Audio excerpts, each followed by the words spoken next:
la marcha en terrenos irregulares, marcha en tramos largos en calle, carga de pesos, subir y bajar escaleras. La orientación familiar es importantísima. A los familiares o cuidadores de los pacientes que son dependientes o semidependientes después de ya haber realizado el entrenamiento, hablemos de un paciente que está hospitalizado, en este caso por pandemia, estamos trabajando solo 1 mes y medio, cuando antes podíamos trabajar 2 o 3 meses, por lo que la mayoría de nuestros pacientes cuadriplégicos salen con un entrenamiento que todavía deben continuarlo en casa. Entonces, ahí viene la necesidad de la orientación familiar con la familia, para que continúen o sepan cómo ayudar en las habilidades que han ganado a este paciente. Si es un paciente que está en forma ambulatoria, podemos ir trabajando en cada sesión con la familia para que nos ayude a mejorar su funcionalidad, para que nos ayude en la colocación de los ortéticos, de las adaptaciones, para que continúen el progreso de las actividades de la vida diaria, para la eliminación de las barreras arquitectónicas. Dentro del gran grupo de actividades que hacemos son las actividades de la vida diaria. Ahorita o en este momento las clasificamos ahí como las actividades de posicionamiento, cama, alimentación, higiene, vestido y transferencias. ¿Por qué nuevamente hablamos de la importancia de una visión integral? Si nosotros no consideramos la voluntad del paciente para que ellos puedan realizar esta actividad, a veces estamos trabajando sobre saco roto. Hay una anécdota de hace poco de un paciente que él solo quería caminar y solo quería que le trabajen los miembros inferiores y no le daba importancia al trabajo de terapia ocupacional. O sea, el momento en donde el colega le decía, vamos a entrenar para que tú puedas cambiar de posición en tu cama. Mira, tienes que jalar tu pierna, tienes que traccionarla, ponerla en tal posición. No, pero esa pierna yo la voy a mover con mis manos. ¿Por qué mejor no trabajan para que mis piernas se muevan? Entonces, su nivel de voluntad, su nivel de significación de la actividad era muy bajo. Para él no era importante ponerse en costado. Él lo que quería era caminar.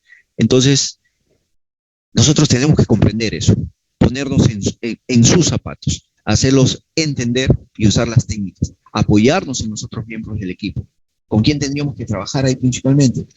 Con la parte de psicología, para que él pueda aceptar la discapacidad que tiene, para que pueda ubicarse, tal vez de a pocos, en la aceptación de las metas que tiene que ser y metas reales. Entonces, es inherente una visión integral, o sea, no solamente el movimiento, sino también la parte psicológica, con el grado de depresión que pueda tener, con la poca autoestima que pueda tener, o de repente con la situación de la familia. La familia tiene las expectativas de que él salga caminando y le dice, hijito, vas a salir caminando y tienes que enfocarte en eso.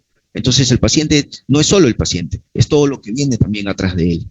Entonces, dentro de nuestras actividades de la vida diaria para seguir avanzando, tenemos las actividades de posicionamiento, de control postural, consideraciones importantes, visión integral, dónde va a ir a dormir el paciente, qué posición tiene en la cama el paciente. Si de repente es un cuadripléjico que tiene la fuerza o que tiene más desarrollada la fuerza en el miembro superior derecho, para sus actividades de cama, para incorporarse hacia la sentada corta, que es la sentada con la que llega los pies al piso, a la orilla de la cama, entonces tendremos que procurar o trabajar que la ubicación de la cama sea una posición que favorezca la sentada corta hacia ese lado.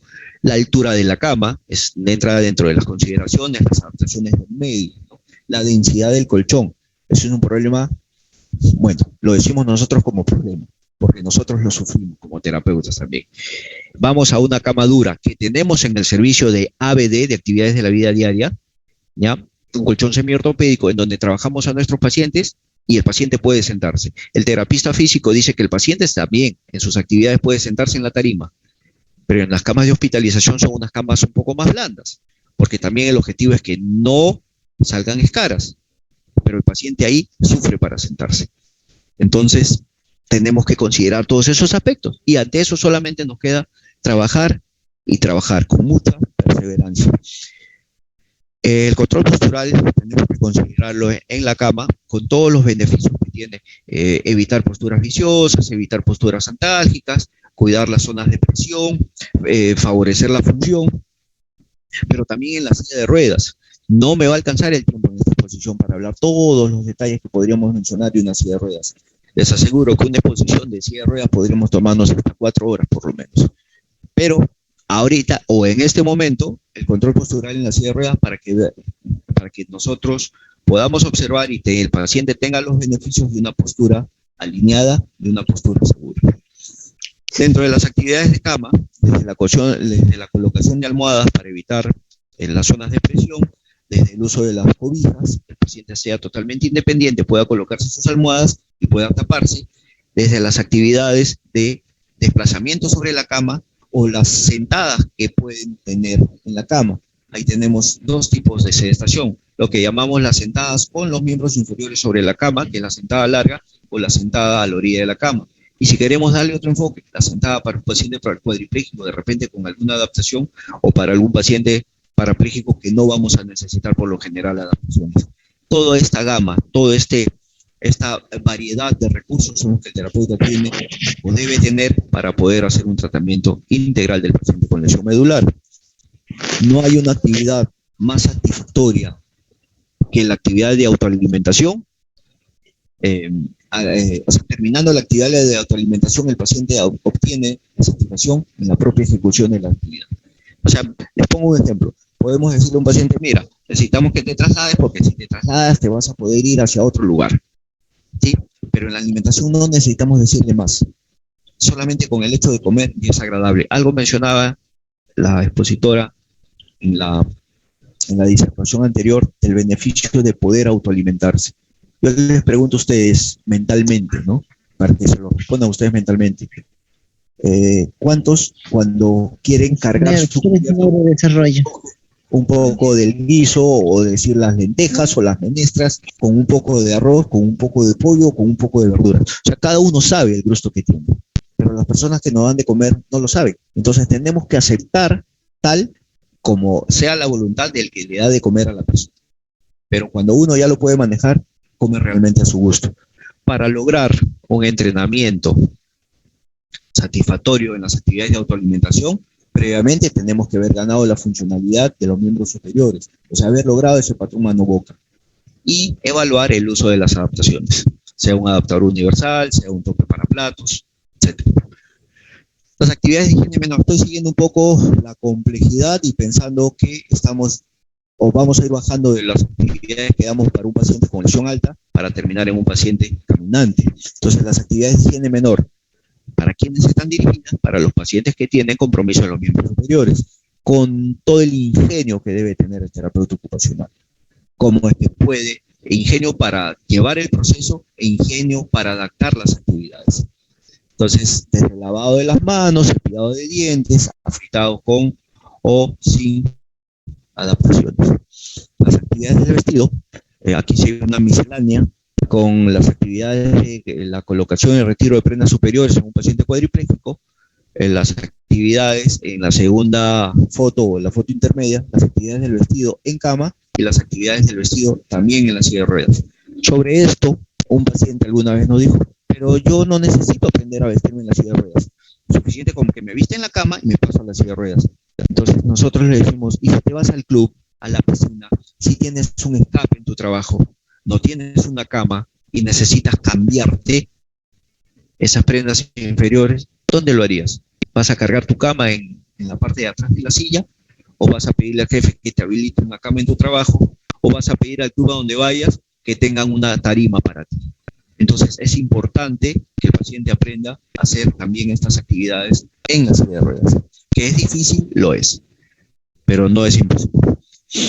Dentro de los traslados o transferencias, ya habíamos hablado algo en la conceptualización, pero vienen los traslados a la cama. Tenemos ahí toda una técnica, solamente como para decir los pasos: el estacionamiento o el acercamiento de la silla de ruedas a la otra superficie, la activación de los frenos, el retiro de los accesorios como los apoyapiés, apoyabrazos, la colocación del paciente o la acomodación del paciente en la superficie en la que se encuentra, en donde vaya girando para llegar a la superficie a la cual se va a trasladar, y el traslado por sí mismo.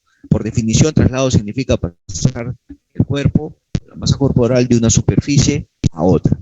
El traslado puede ser de manera independiente puede ser de una manera asistida en el caso de los pacientes cuadriplégicos, puede ser independiente con tabla de traslación, como tenemos en una de las fotos. Y los traslados, pues, si la definición es pasar de una superficie a otra, cuanto traslado se le ocurra o nos pida el paciente, dependiendo de sus posibilidades. El más común es el traslado a la cama, el traslado al inodoro, el traslado a una silla común, el traslado a la ducha, el traslado al automóvil. Cuando teníamos y desarrollamos las actividades de calle, era bastante agradable cuando el paciente se sentía en una situación natural. Salíamos con los pacientes y en alguna ocasión algunos de ellos se trasladaron a una banca del parque. Y sentados en la banca del parque no se les veía el tema de la silla de ruedas. Y eran tan felices, inclusive fastidiando, piropeando a las chicas que pasaban. Ese nivel de ganancia de las actividades sería bueno que siempre lo pudiéramos lograr, ¿no? Que el paciente disfrute con cada pequeño logro y con cada pequeña actividad que pueda hacer, fruto del entrenamiento de todo el equipo, corolado en la parte de terapia ocupacional en la realización de estas actividades. El paciente mayor pasa pues por el traslado a la superficie en donde va a realizarse, a la silla que tiene que tener o debe tener características especiales, las condiciones del baño con una ducha teléfono, que no hayan barreras arquitectónicas, como lo vamos a ver luego. Las actividades de calle, ¿no? Las rampas, ahí tenemos uno de estos puentes peatonales con esas rampas inmensas, pero le permiten al paciente cruzar. Están superando una barrera arquitectónica, ¿no? Que son estas pistas en las avenidas grandes. Los desplazamientos en tramos largos, las actividades que pueden ser en vivo, en terrenos irregulares. Hace poco una colega del equipo se sentía un poco sorprendida porque el médico le había pedido que una de las pacientes aprenda a trasladarse al mototaxi. Una situación nueva aparentemente en ese momento, pero largamente conocida por el servicio. Hay pacientes que se van a la provincia y el único medio de transporte fácil y accesible es la mototaxi. Entonces, en ese momento nos plantea ese reto. ¿Vamos a poder hacerlo o no vamos a poder hacerlo? Lógicamente, colegas, que a estas alturas no podemos hablar de milagros. Hay cosas que se pueden y hay cosas que no se pueden. Pero no podemos limitarnos nosotros en el hecho de decir, no, qué difícil, no lo sé, no lo voy a intentar. Uso de transporte público, vemos a un paciente caminante que está bajando con sus bastones y a un paciente que tiene órtesis, que tiene soportes debajo de ese buzo, está bajando de la parte delantera de la combi usando el andador.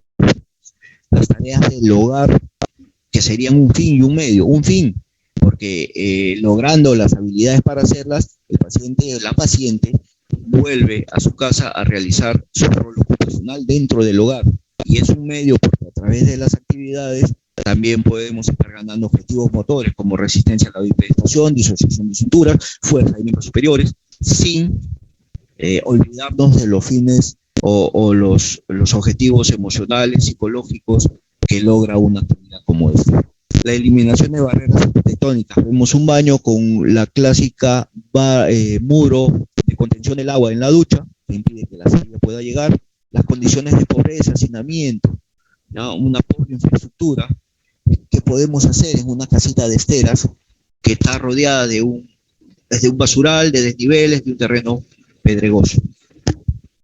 Lo que la literatura nos ofrece, ¿no?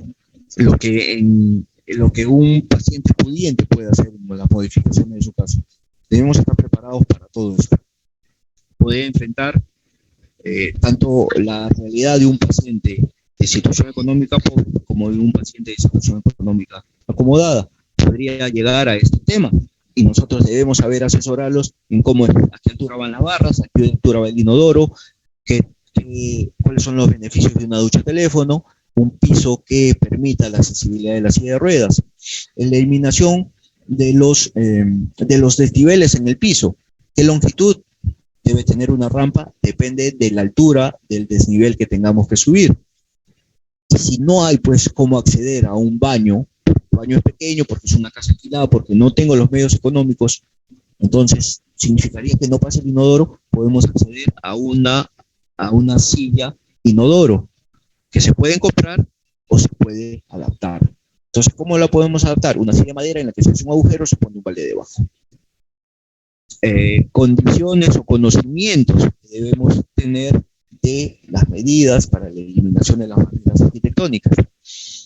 De hecho, ya debo terminar y nos ha faltado tiempo para hablar de la silla de ruedas, la medición, tipos, uso, mantenimiento, accesorios, para hablar de la confección, el diseño, el uso de los ortéticos como el cabestrillo, el trabador de codo, las extensoras de muñeca, oponente o vector de pulgar, las adaptaciones terapéuticas como el adaptador universal que vimos en algún paciente que lo estaba usando para hacer la autoalimentación, los adaptadores de escritura, los mangos engrosados, para el cubierto, para el lápiz, para el peine, los topos para el plato, la tabla de transmisión y las actividades de rehabilitación profesional. No olvidemos, colega, que detrás de un paciente con lesión medular también hay una familia que sufre, hay un estatus económico, hay problemas psicológicos, hay una infinidad de cosas. Y nosotros tenemos que recurrir a todas las herramientas que tiene la terapia ocupacional. Pero nunca olviden que la principal herramienta es el yo terapéutico. Cómo yo soy, cómo yo me he preparado y qué es lo que le voy a ofrecer a mi paciente. Los esperamos, colegas, cuando se haga esta convocatoria, que será uno de los objetivos, difundir, animarlos, motivarlos, y espero que haya podido lograrlo. Muchas gracias.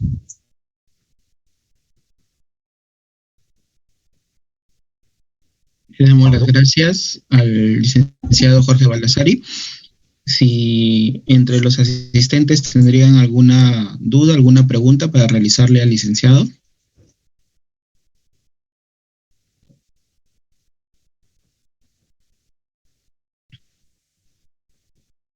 Bueno, si no hubiera preguntas por parte de los asistentes, te damos las gracias, Jorge, por ilustrarnos con este tema. Sabemos que la importancia del abordaje del terapeuta ocupacional, no solo en el ámbito de la lesión medular, sino en todos aquellos aspectos que puedan causar alguna discapacidad en el paciente. ¿Okay? Muy bien, gracias, Jorge. Gracias a ti, Pablo. Si podrías dejar de compartir la pantalla para dar el siguiente paso, por favor.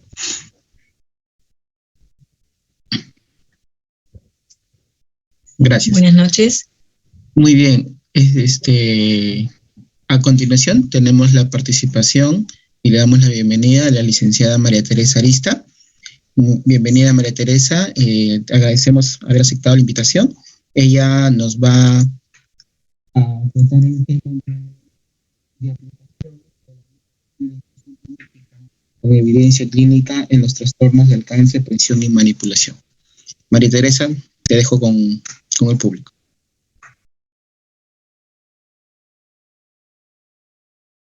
Está apagado tu audio, María Teresa. Ahora sí.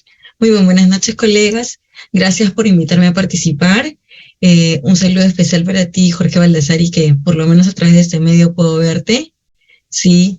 Bueno, maestro, es por ti que aceptó esta invitación, porque al menos te iba a escuchar después de tanto tiempo. Ok.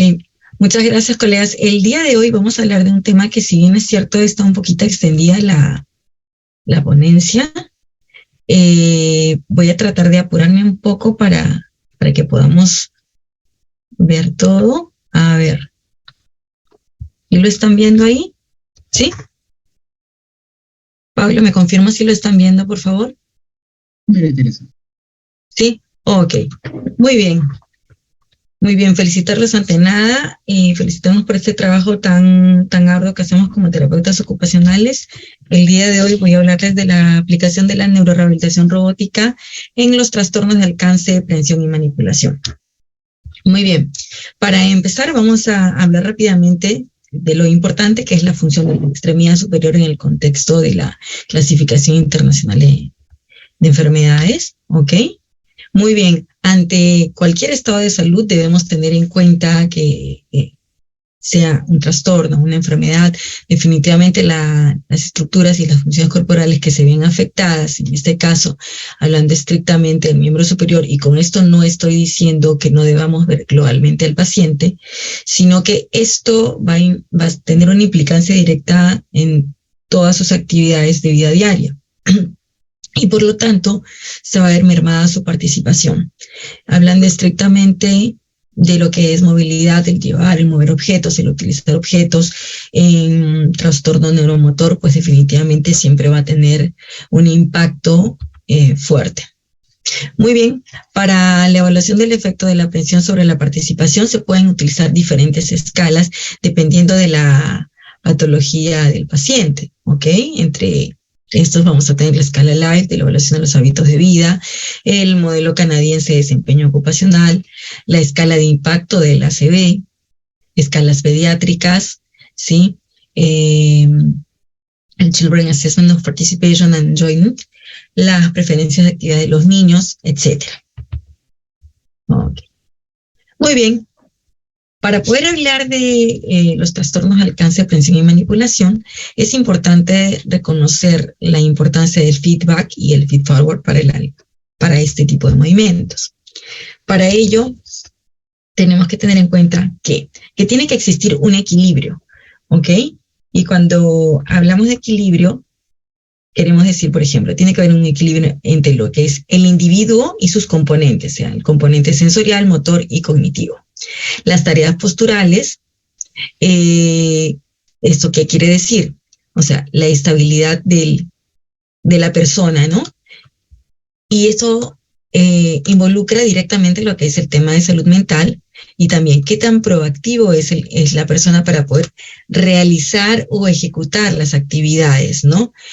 Sí, y ante el desafío de actividades nuevas, ¿no? Estamos hablando en general porque puede ser un niño como puede ser un adulto. Y definitivamente, ¿bajo qué entorno está trabajando? ¿Qué tipo de superficies de apoyo requiere? ¿Sí? El contexto sensorial que está comprometido y también la carga cognitiva. Por lo tanto, el desempeño y el rol está directamente vinculado a todo lo que es el alcance, aprehensión y manipulación que estrictamente podría ser ejecutado solamente por el miembro superior. No. En realidad, lo que convoca un equilibrio, ¿sí?, global son todos los componentes que utilizan la persona, ¿sí? Es el estado, cómo se encuentra la persona y definitivamente en qué entorno está trabajando. Muy bien. Para lo que es el modelo conceptual de control postural, en lo que es la retroalimentación y la anticipación estrictamente, sí, yo creo que este tema lo manejan bastante bien aquellos que trabajan en integración sensorial, ¿no? Y seguramente lo tienen bastante claro. Por eso lo voy a pasar muy rápido. ¿Ok? Entonces, dentro de los sistemas posturales vamos a englobar todo lo que es la parte musculoesquelética, las sinergias musculares, ¿no? Que en la parte de neurorehabilitación sí se ven muy comprometidas, la organización sensorial. ¿Por qué? Porque tenemos que, si bien es cierto, hay un orden central que va a ser el cerebro que va a mandar el poder ejecutar un movimiento, el poder realizar una praxia, va a ser gracias al feedback y al feed-forward que va a poder esto integrarse, repetirse, corregirse y mejorarse, ¿no? Estamos hablando entonces de que nuestros objetivos como terapeutas, tanto a corto como a largo plazo, van a depender de en qué estado estamos encontrando a nuestro paciente, ¿no? Y de acuerdo a eso poder ver cuál es el movimiento o los movimientos que pueden estar implicados y cómo en este caso los sistemas posturales pueden mejorar, ¿ok? Haciendo una adecuada retroalimentación en el problema que tenemos, porque hay una alteración postural inesperada que no solamente se va a dar por un mal alcance o una mala aprehensión, una mala vinculación, sino que eso va desde la base, ¿sí? Que puede ser el hombro, el codo, puede haber un tema cognitivo, un tema perceptual, que lo vamos a ir hablando a lo largo de la exposición. Muy bien, en este modelo, como ya lo dije, tiene que haber para este caso, ¿no? Si bien es cierto, cuando estamos hablando de un paciente adulto estrictamente, o sea, este paciente ya ha recibido un conocimiento previo, ha tenido experiencias, ¿no? Y es volver a reorganizar todo esto, ¿sí? Todos sus componentes para poder estar seguros de cuál va a ser el tipo de ejecución que va a realizar, ¿no? Y esto va desde los movimientos cefálicos, desde el tipo de coordinación, los movimientos oculares, que no haya trastornos perceptivos cognitivos, hemianopsias, cuadrantopsias, que también se ven y que deben ser evaluadas porque también generan e interfieren en el alcance de prevención y manipulación cuando al ejecutar las actividades, ¿no? Que haya estado de negligencia unilateral, por ejemplo, que en los casos también como enfermedades neurodegenerativas como el Parkinson. ¿Ok? Muy bien. En los estudios que se realizan de control anticipatorio y de retroalimentación, debemos tener en cuenta, por ejemplo, ¿no? Aquí hay un tema en que se revisa, hay una anticipación, hay una previsión de cuál va a ser la respuesta. Por ejemplo, al lanzar una pelota y tener que cogerla. De repente, en las primeras veces, pues no va a ser fácil, ¿no? Y poco a poco se va a graduar la fuerza, la distancia para poder cogerlas. Una vez que se hace una primera ejecución, en este caso que pueda ser positiva, entonces eso se va a ir graduando y se va a ir retroalimentando, se va a ir generando una experiencia positiva de tal manera que se va obviamente, a integrar este tipo de movimientos. Y como estamos viendo aquí abajo, o sea, va a haber una graduación de la fuerza dependiendo del objeto, del peso del objeto, la forma del objeto, ¿sí? Se va a tener que estabilizar, ¿no? Las estructuras más proximales hasta las distales. Muy bien. Y dentro de la aprehensión, aquí solamente están mencionadas algunas, no son las únicas, definitivamente. Pueden haber aprehensiones de fuerza, no sé, aprehensiones más gruesas, aprehensiones de precisión, bidigital, tridigital, trípode, el mismo hecho de empujar, de agarrar, de peñiscar, de estrechar la palma, los diferentes tipos de aprehensión pentadigitales, dependiendo del objeto que nosotros tengamos que tomar, ¿no? Entonces va a cambiar tanto la posición de nuestra mano como la posición de todo el miembro superior, incluso del tronco mismo, para poder ejecutarlas. Muy bien, durante la vida, pues vamos a ver que el alcance, precisión y manipulación, pues se desarrolla desde que somos bebés. Y aquí le pregunta, ¿el alcance es innato o es aprendido? Pues definitivamente hay que aprenderlo, porque tiene que haber un estímulo. Tiene que haber un estímulo para perfeccionarlo, para mejorarlo, desde el hecho del grasping palmar, desde el hecho de poder hacer,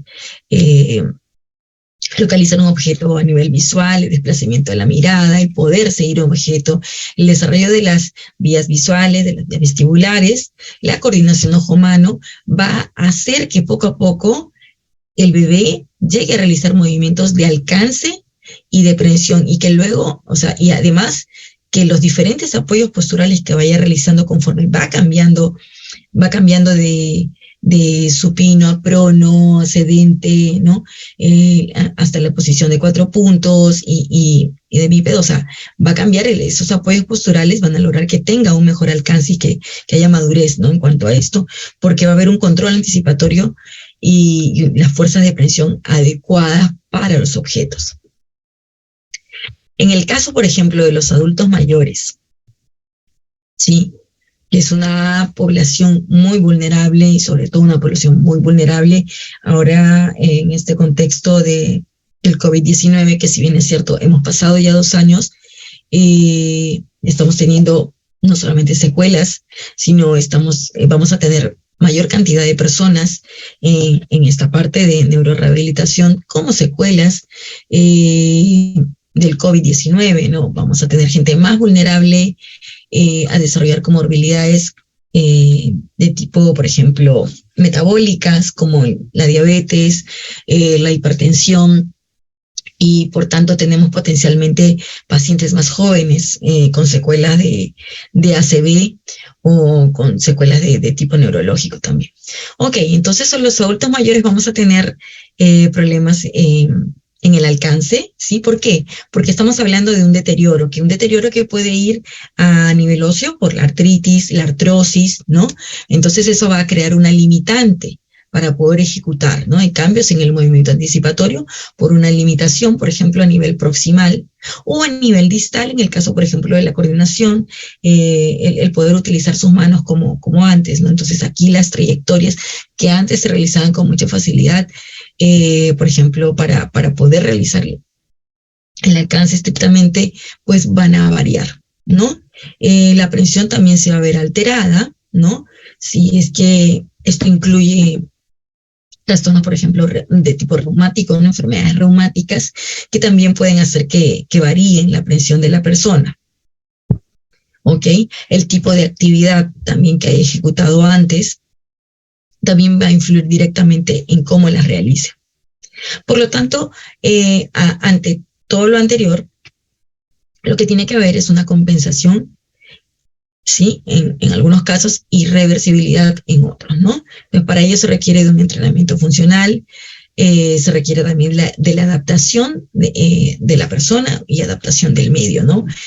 Para que esta variabilidad de fuerzas, ¿no? Porque hay una pérdida evidente de masa muscular, hay una pérdida evidente también en lo que es el equilibrio, pueda recuperarse y pueda acondicionarse al nuevo estado de la persona. Muy bien, alcance, aprehensión y manipulación anormales. Como terapeutas ocupacionales, y aquí está, digamos, una descripción muy breve de lo que hacemos, pues dentro de nuestros objetivos va a estar restaurar, mantener y desarrollar las habilidades necesarias para lograr la integración y participación en la esfera psicosocial. ¿En qué nos basamos? Nuestro fundamento, por supuesto, es el conocimiento y la investigación, la cual debe ser permanente, para mantener la relación salud, ocupación y ambiente en un estado equilibrado, buscando ¿qué cosa? El bienestar de la persona, que puede tener como condición una limitación física, cognitiva, social, afectiva, ¿sí? Y ambiental, ¿no? Entonces, las alteraciones hay que buscar ¿qué cosa? Potenciar su desempeño ocupacional. ¿A través de qué? De actividades significativas. Y cuando hablamos de la neurorehabilitación robótica, no solamente es ir a la parte virtual, sino decidir qué actividades son realmente significativas, ¿no? Cuáles son los intereses de la persona que está requiriendo el servicio, la atención de un terapeuta ocupacional para poder manejarlo. Muy bien, en este caso, si hablamos de los adultos mayores estrictamente, vamos a tener que, por ejemplo, en el caso de los accidentes cerebrovasculares, vamos a tener el 85% de déficit funcionales en la fase aguda. Es decir, es en donde más se debe intervenir para mejorar los trastornos de manipulación, de alcance, ¿no? En la fase crónica, pues si ha habido una recuperación después de los primeros 6 meses, ya vamos a encontrar como que un 40%. Y aquí va a haber otro problema, que no solamente vamos a ver un tema de motor, ¿no? Sino que también un tema perceptual, como la negligencia unilateral, la hemianopsia, que son cosas que tienen que ser evaluadas, porque a veces no nos damos cuenta durante la ejecución de las actividades y pensamos que el paciente pues simplemente está evitando y no es realmente que no lo puede hacer, ¿no?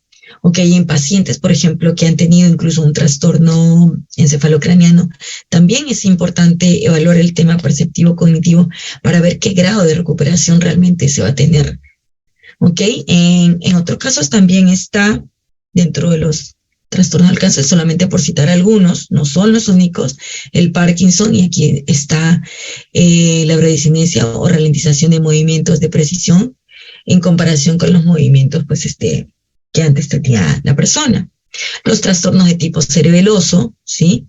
Y aquí, por ejemplo, quiero hacer hincapié en algo importante, por ejemplo, en la diabetes. La diabetes mal controlada, mal llevada, y que estamos hablando de diabetes mayor a 5 años, 10 años, 12 años, ¿sí? Puede producir lo que se llama parkinsonismo.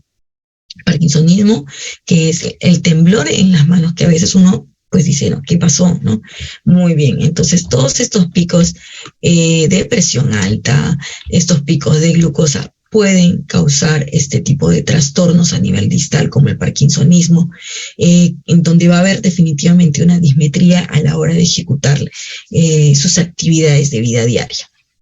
¿Ok? ¿Y esto por qué? Porque se producen microinfartos a nivel del, del tronco, lo que va a generar este tipo de trastornos.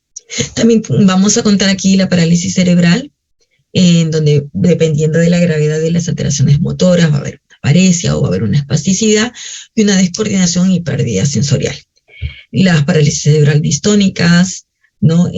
Vamos a observar aquí el grado de apoyo externo del tronco, la limitación del control encefálico, porque valgan verdades. O sea, nosotros cuando hablamos trastornos de alcance, prevención y manipulación, no es solamente incluir el miembro superior, sino también es ver cómo está el tronco, cómo está mi cabeza, cómo incluso cuál es el apoyo que yo puedo realizar con miembros inferiores o las adaptaciones o sujeciones que tendría que hacer para que esta persona pueda tener mayores posibilidades de tener un mejor desempeño ocupacional, que es lo que siempre buscamos. La esclerosis múltiple, las enfermedades neurodegenerativas, definitivamente la precisión en el punto final del alcance, dependiendo de la evolución de la enfermedad, se va a observar cambios. ¿Ok? Y lo que se trata es de mantener lo más funcional, ¿sí? Y adaptada a la persona. Muy bien, y quise agregar en esta exposición que hay que tener en cuenta también los síndromes post-UCI. ¿Ok? Tenemos primera, segunda ola, la segunda ola que fue muy agresiva en cuanto a lo que es las unidades de cuidados intensivos, debido a que provocaba debilidad neuromuscular por inmovilidad, también el deterioro cognitivo por sedación, en la segunda ola, pues tuve la oportunidad de subir mucho justamente por el tema del delirio, ¿no? La depresión y el síndrome de estrés postraumático. ¿Sí? Todas aquellas personas que han tenido familiares o que pudieron haber tenido COVID, pues definitivamente hay un estado de vulnerabilidad, tanto socioafectivo como también de tener comorbilidades a corto plazo, ¿no? Hay personas que han venido incluso de la cuarta ola, han venido de Omicron, y sin embargo, pues en el caso, por ejemplo, de mi hospital, han desarrollado hipertensión, tiroiditis y secuelas que que si bien es cierto, pueden ser muy leves, ¿no? En un inicio, potencialmente pueden adelantar otro tipo de enfermedades, ¿no? Que pudieron haber sucedido después de los 50 años, pero que podrían presentarse de manera anticipada, ¿no? Ok, la neurorehabilitación robótica y la neuroplasticidad. Muy bien, como terapeutas ocupacionales podemos utilizar diferentes herramientas que pueden ser la prueba de función manual de Jepson-Taylor, puede ser la Krugmeyer, el test de Sollerman, que a mí me parece muy práctico, ¿ok? Hay algunos también nos pueden dar medidas objetivas, como el dinamómetro de llama, el extingomanómetro, los monofilamentos, el discriminador K, el dinamómetro de precisión, si es que queremos una prevención mucho más precisa que grado de fuerza. Y también tenemos dispositivos de asistencia y productos de apoyo de bajo costo, ¿no? Que han sido desarrollados por diferentes terapeutas ocupacionales. En este caso, este sistema de asistencia manual fue presentado en el Congreso Latinoamericano de Terapia Ocupacional en el 2015, ¿sí? Fue fabricado por quien les habla, estuvo basado en una idea que es un dispositivo cuya función buscaba eso, ¿no? Poder llegar al plano vertical y horizontal y poder acceder. Entonces, quisimos hacerlo a un costo bastante razonable, con la variabilidad de que los brazaletes eran intercambiables tanto para niño como para adulto, sea hombre o mujer, ¿no? Para el antebrazo, y lo único que se tenía que personalizar en este caso era la férula, ¿no? Y se podía utilizar en el iPad, se podía utilizar para hacer actividades de escritura, ¿no? Entonces, aquí, por ejemplo, podemos observar, esta es una paciente hemipléjica, este es un paciente con una hemiparesia, él es un síndrome de Guillain-Barré, ¿sí? Todavía está con tráquea, este es un niño con parálisis cerebral, ¿ok? Pero recordemos que, por ejemplo, para nosotros llegar a un objeto o llegar a tocar, o sea, si no hay una adecuada estabilidad en tronco, en hombro, o sea, definitivamente este brazo se arrastra, ¿sí? No llega y en algunos casos, pues, se cierra y no permite ejecutar el movimiento. La idea de este dispositivo era bastante sencilla, era simplemente guardar la distancia de la base o de la mesa, ¿sí? Y de esta manera darle un poco más de libertad y estabilidad a la hora de ejecutar el movimiento, teniendo una corredera, que son estas correderas deslizables que se utilizan en los cajones, ¿ok? Y solamente utilizarlo en un plano horizontal y vertical, pero bastante accesible. Muy bien, para lo que es neurorehabilitación, ¿sí? Tiene que cumplirse que, por ejemplo, el dispositivo cumpla la regla SMART, ¿no? Que sea específico, o sea, digamos, dirigido a dónde, en este caso para miembro superior. Medible, es decir, que pueda cuantificar los logros, ¿no? Vamos a explicar un poquito más adelante. Que sea alcanzable, o sea, que tenga, pueda ser adquirido, ¿no? En este caso, relevante, o sea, qué tan importante es un dispositivo, y limitado temporalmente, y aquí nos referimos estrictamente al tiempo de uso que se le va a dar, ¿no? Dentro de los dispositivos, o sea, si es que son de tipo diagnóstico terapéutico, compensador asistente, que en este caso vamos a hablar de Gloreja, que es el guante, ¿no? Y terapéutico y compensador. En el caso de Gloreja, en verdad, yo apostaría más por las tres últimas, que son ejecutables, ¿no? Y de esta manera, pues, puede mejorar las capacidades cognitivas, las capacidades de independencia funcional y, por lo tanto, relación interpersonal, lo que produce definitivamente un impacto en la integración y participación de la persona. Muy bien, dentro de la curva de recuperación, siempre en la fase aguda, pues vamos a tener una recuperación más rápida hasta casi el 6º mes. Después de eso, si bien es cierto, es más complejo, es más difícil, sí, recordemos que la neuroplasticidad nos da una brecha que a través del uso, por ejemplo, de la realidad virtual, puedes también motivar al paciente y también estimular a nivel cerebral a poder recuperar sus funciones. ¿Ok? Aquí hay algunos exoesqueletos, por ejemplo, que están dentro del mercado. Muy bien. El aprendizaje motor, ¿cómo se aplica en un entorno de realidad virtual para lo que es rehabilitación? Dentro de los principios de aprendizaje motor, recordemos, por ejemplo, que las tareas repetidas, variadas y con significado, y aquí estamos nosotros. Déjeme mover esta barrita que me tapa un poquitito. A ver, ahora sí. ¿Ok? Numerosas repeticiones de movimientos variados, siempre con un objetivo y un significado. Hay que graduar y aumentar la dificultad de la tarea. Situaciones de resolución de problemas. Motivación por mejorar, y definitivamente aquí el aspecto volitivo es importante para cualquier, ¿sí? Rehabilitación, incluso para poder utilizar los diferentes modelos de desempeño. Sí, la motivación y el estado volitivo del paciente son básicos y necesarios. Y con ello, ¿qué más? La motivación de la familia. Okay, que la familia confíe en lo que se está haciendo y en lo que se quiere lograr. Okay. Feedback del resultado de la acción, una retroalimentación y cómo ejecutarla.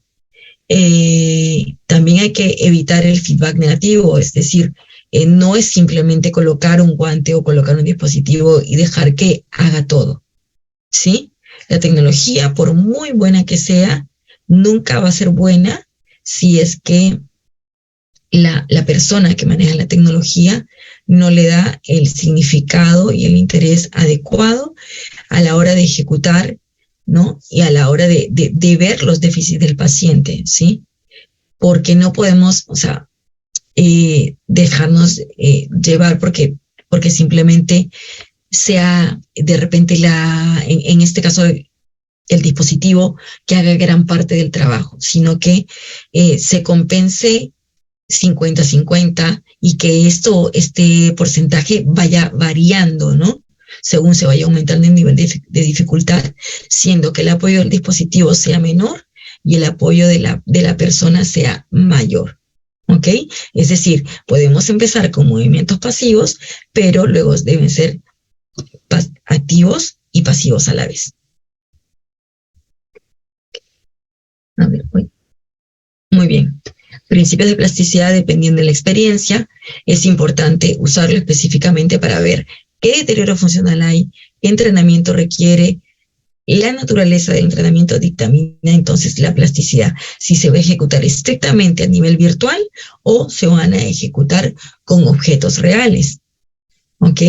Entonces, la repetición, la intensidad, la relevancia, y aquí viene la importancia para la persona, el tiempo y la edad va a permitir la adquisición de aprendizajes que interferirán en tareas similares, ¿no? Muy bien.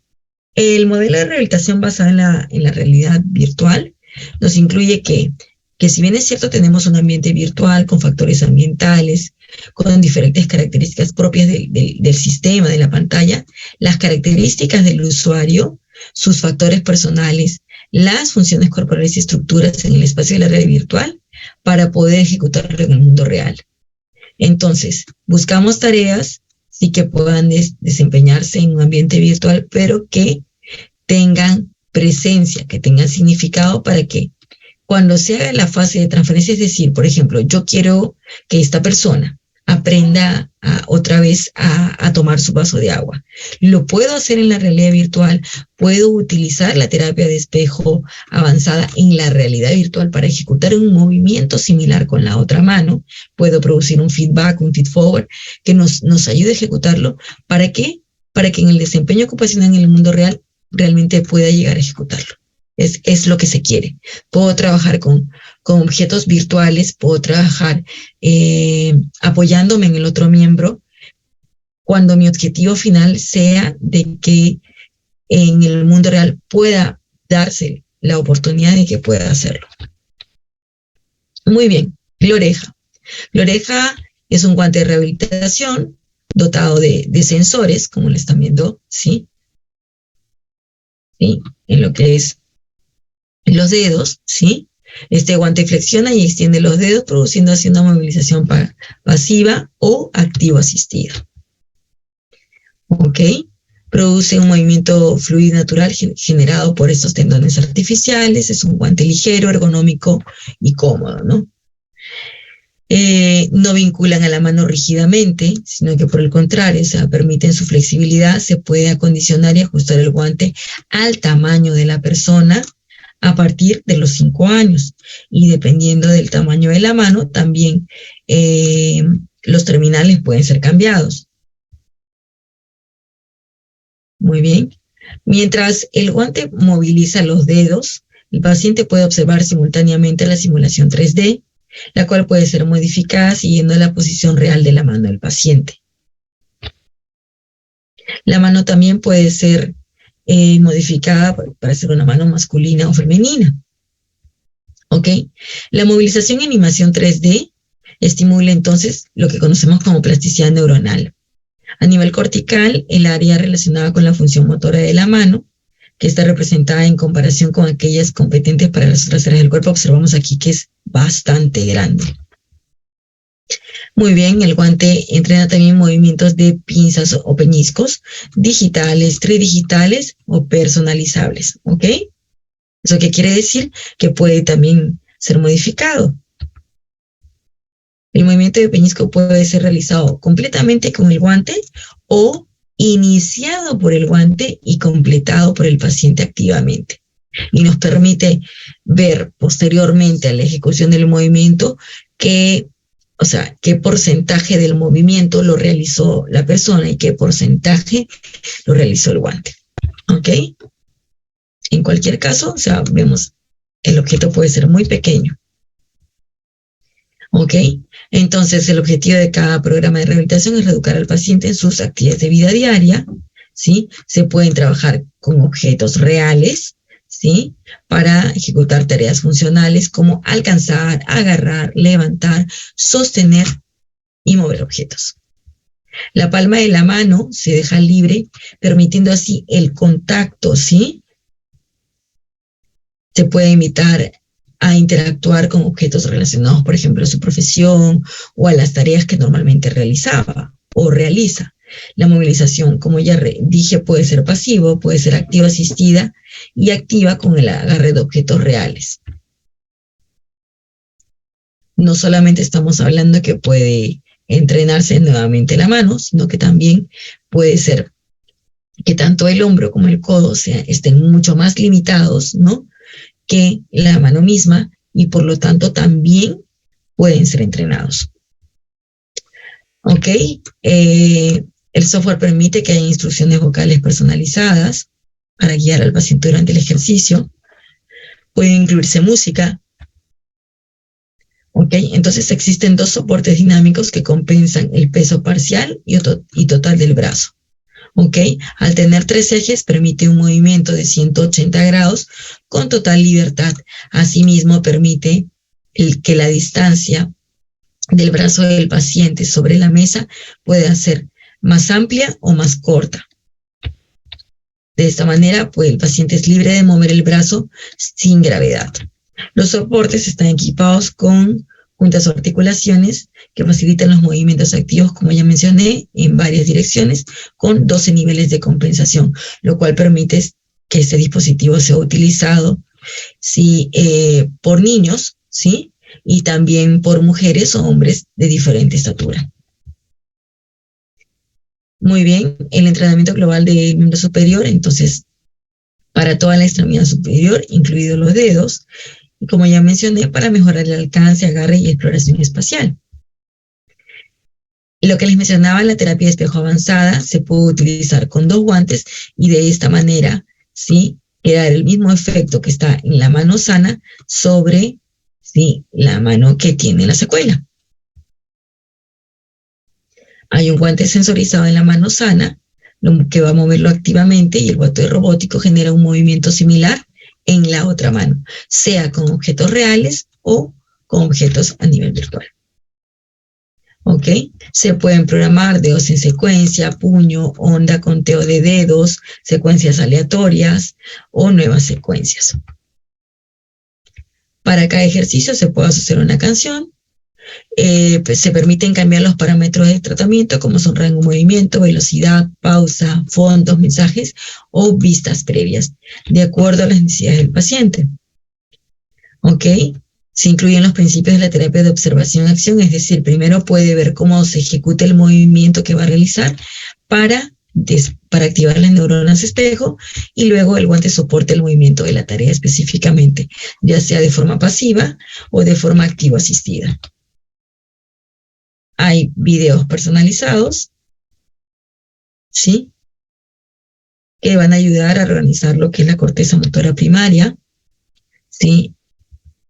Puede ser realizado en pacientes excedentes, pero también se está utilizando en algunos casos en pacientes que están hospitalizados. Muy bien, incluso puede ser utilizado de pie. Incluye una serie de juegos interactivos para mano y brazos libres, ¿no? Existe un sensor óptico que detecta los movimientos del paciente, en este caso, por ejemplo, para atrapar todos los globitos que están aquí. El peso del brazo se compensa con el soporte dinámico, por lo que el paciente normalmente no tiene que estar preocupándose de cómo colocar todo el miembro superior. Incluye entonces mayor libertad de movimiento a la hora de ejecutar los movimientos. Y todos los resultados se pueden descargar en archivos, ¿sí?, tanto, o sea, por cada sesión, o completar las 10 sesiones y permitir así observar el avance del paciente.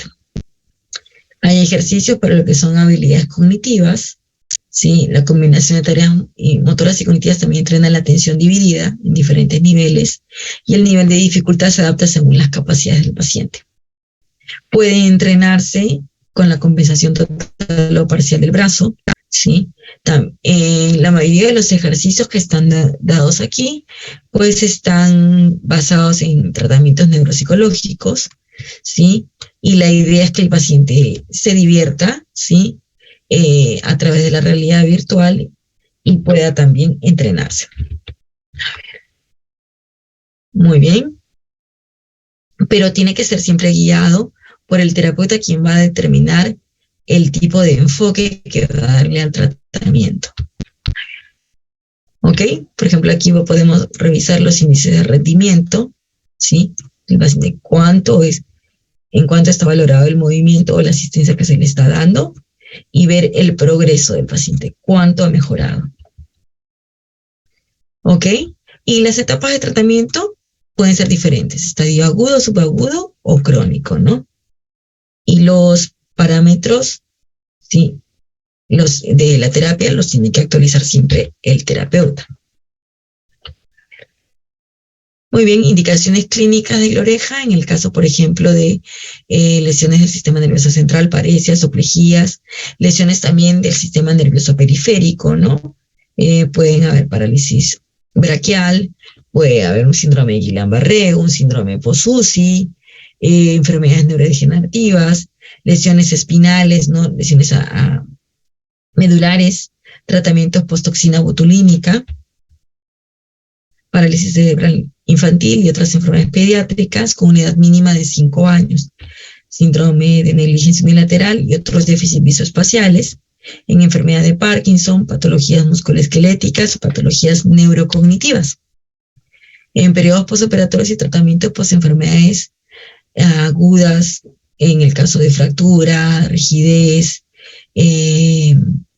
implantes, hasta quemaduras, ¿no? Entre otros. O sea, en realidad hay una gran gama de indicaciones clínicas.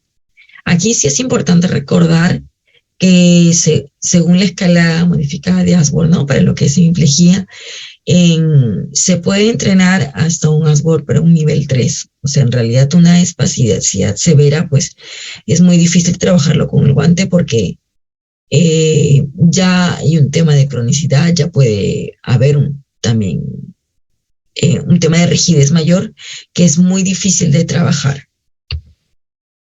Muy bien, entonces los dispositivos como este guante robótico pueden mejorar el rango de movimiento activo, la percepción del cuerpo, el agarre y fuerza de peñisco, la coordinación y destreza, la independencia funcional y por supuesto las capacidades visoespaciales, la atención, concentración de la persona, que puede también estar mermada por todo el tema de la enfermedad.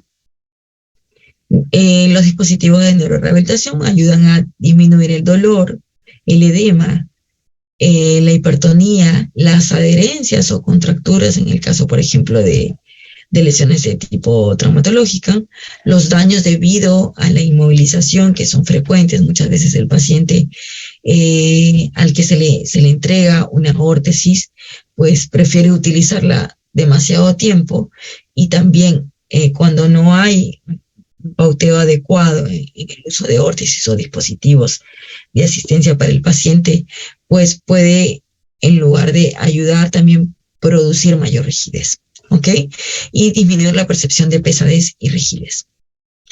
Algunos ensayos clínicos con gloreja, aquí voy a mencionar primero al Armeo Sprint, ¿sí? Este también es un brazo robótico. Me parece que está aquí presente la colega que lo maneja, que es la licenciada Laitén, ¿sí? En donde se muestra la eficacia del Armeo Sprint en la rehabilitación de miembro superior en pacientes con ACV. ¿Ok? A ver aquí.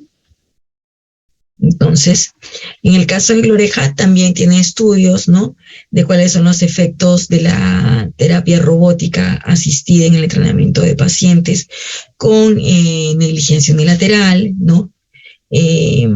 Cómo se utiliza la realidad virtual para la rehabilitación, la factibilidad y eficacia de la misma se han evaluado en 10 sesiones, 20 sesiones, 30 sesiones, si es que ha habido o no ha habido cambios, y definitivamente si ha habido mejora en lo que es la exploración y atención visoespacial, incremento en la ejecución del movimiento, reducción de la espasticidad, y se mejora definitivamente la movilidad, incremento en el grasping o presión palmar. Muy bien, entonces se ha probado mucho en lo que son secuelas de ACV, en sesiones de media hora a una hora, ¿sí? Definitivamente hay pausas activas que se van a realizar, breves, pero sí se muestran cambios directos a partir, pues, de los 30 minutos, ¿ok?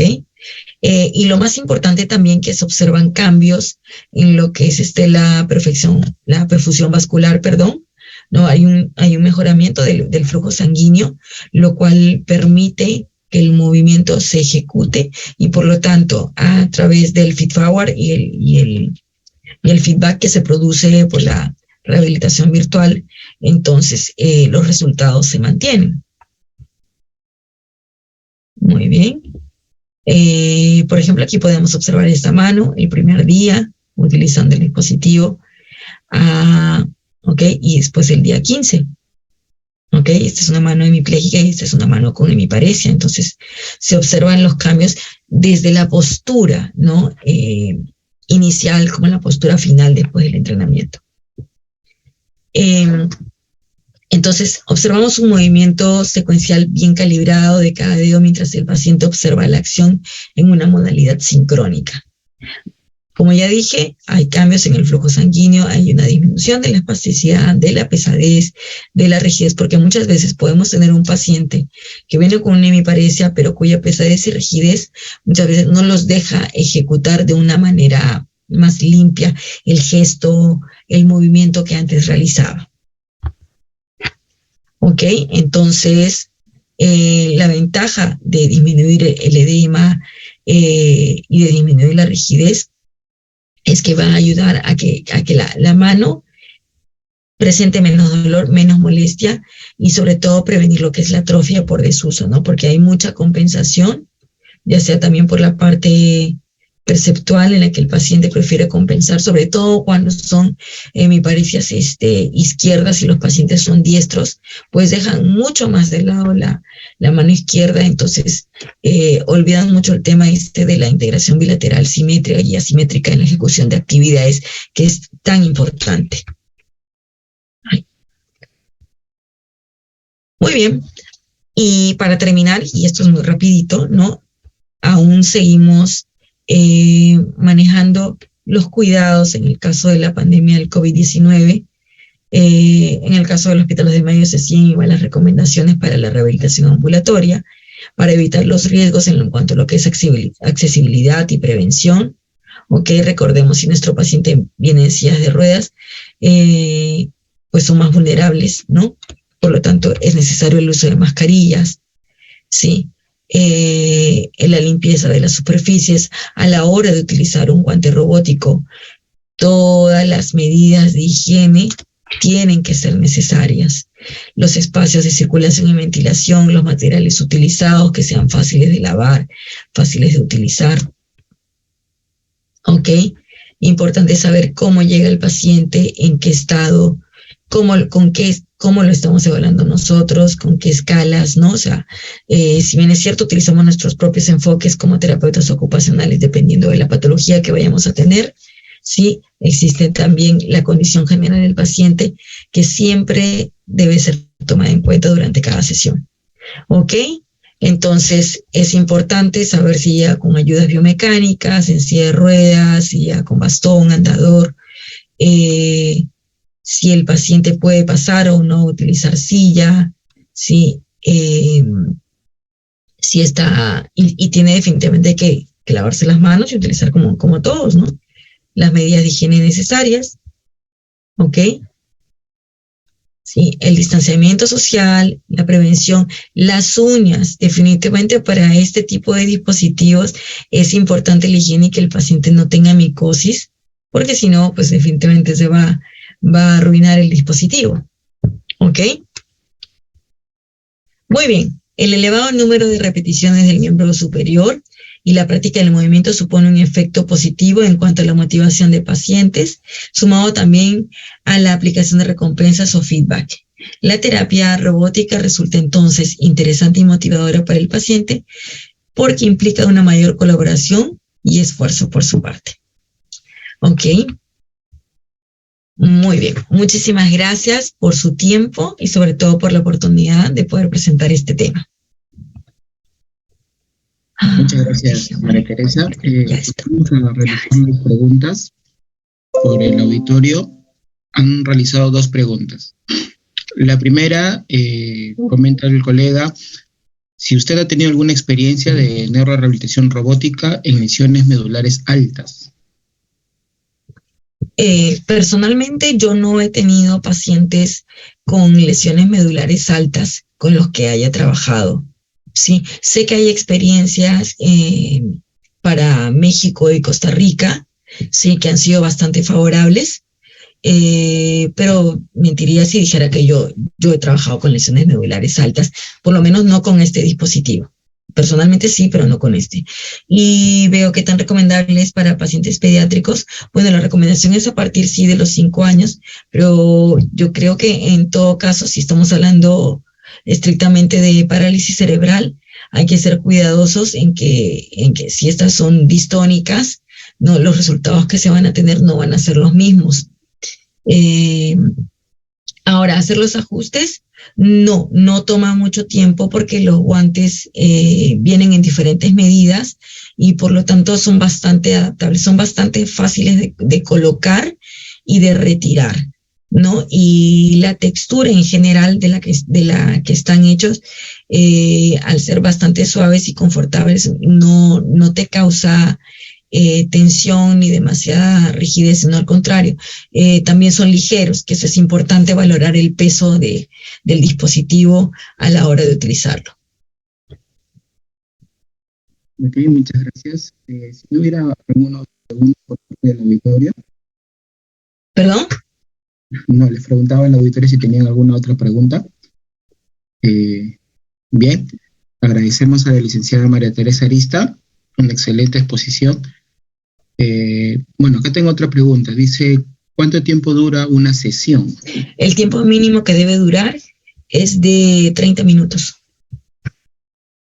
30 minutos para que realmente sea efectiva, pero dentro de los estudios revisados, o sea, el tiempo mínimo son 30 minutos, y la recomendación siempre es que pueda ser trabajado 30 minutos con realidad virtual y 30 minutos en lo que conocemos entre comillas como una terapia convencional, ¿ok? Porque de esta manera podemos ver si realmente lo que hemos estado aplicando lo podemos ejecutar ya dentro de la terapia estrictamente con los materiales que habitualmente se utilizan.